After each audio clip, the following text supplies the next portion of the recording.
మాకి చూడండి సార్, ఇప్పుడు వైఎస్ఆర్ అంటే పెద్ద మనిషి, ఆయన ఊకే అక్రమాసులు అని చెప్తున్నారు కానీ ఎవరు అక్రమాసులు అనేది తెలియదు, అక్కడ ఏం జరుగుతుందో మనకు తెలియదు.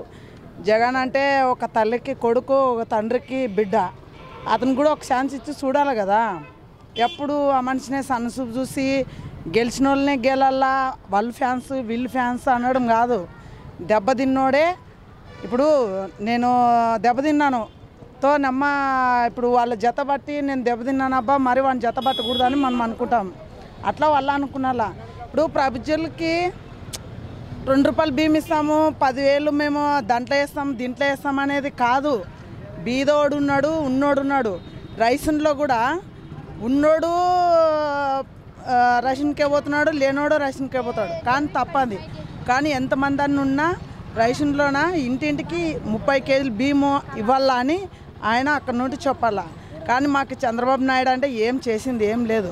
ఆయన తుక్కునుండి రోడ్డుకే పడుతున్నాం కానీ బాగా అంటే పడడం లేదు.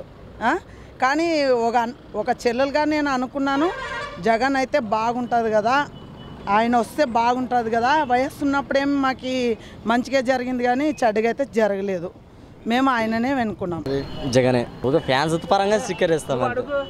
ఫ్యాన్స్ ప్రకారంగా వేస్తాం అంతే. కాకపోతే రాజకీయం కొంచెం పెద్దగా తెలియదు కాబట్టి జగన్ వస్తేనే బాగుంటుంది అనుకుంటున్నా. మనం కూడా ఒకసారి ఛాన్స్ ఇచ్చి చూస్తే మంచిది. కొంచెం మామూలుగానే ఉంది, పెద్దగా అయితే ఏం లేదు. అట్లా కొంచెం జగన్ వస్తేనే మార్పు ఏమన్నా రావచ్చు అని అనుకుంటున్నాం అంతే. జగన్ పక్క జగనే, జగనే ఏం మారడే పని లేదు. జగన్ పవన్ కళ్యాణ్ మద్దతు ఇస్తే జగన్కు అది మంచిగా ఉంటుంది అంటున్నాడు, రైటే. కానీ జగన్కు మద్దతు ఇస్తే హైలైట్ ఉంటుంది.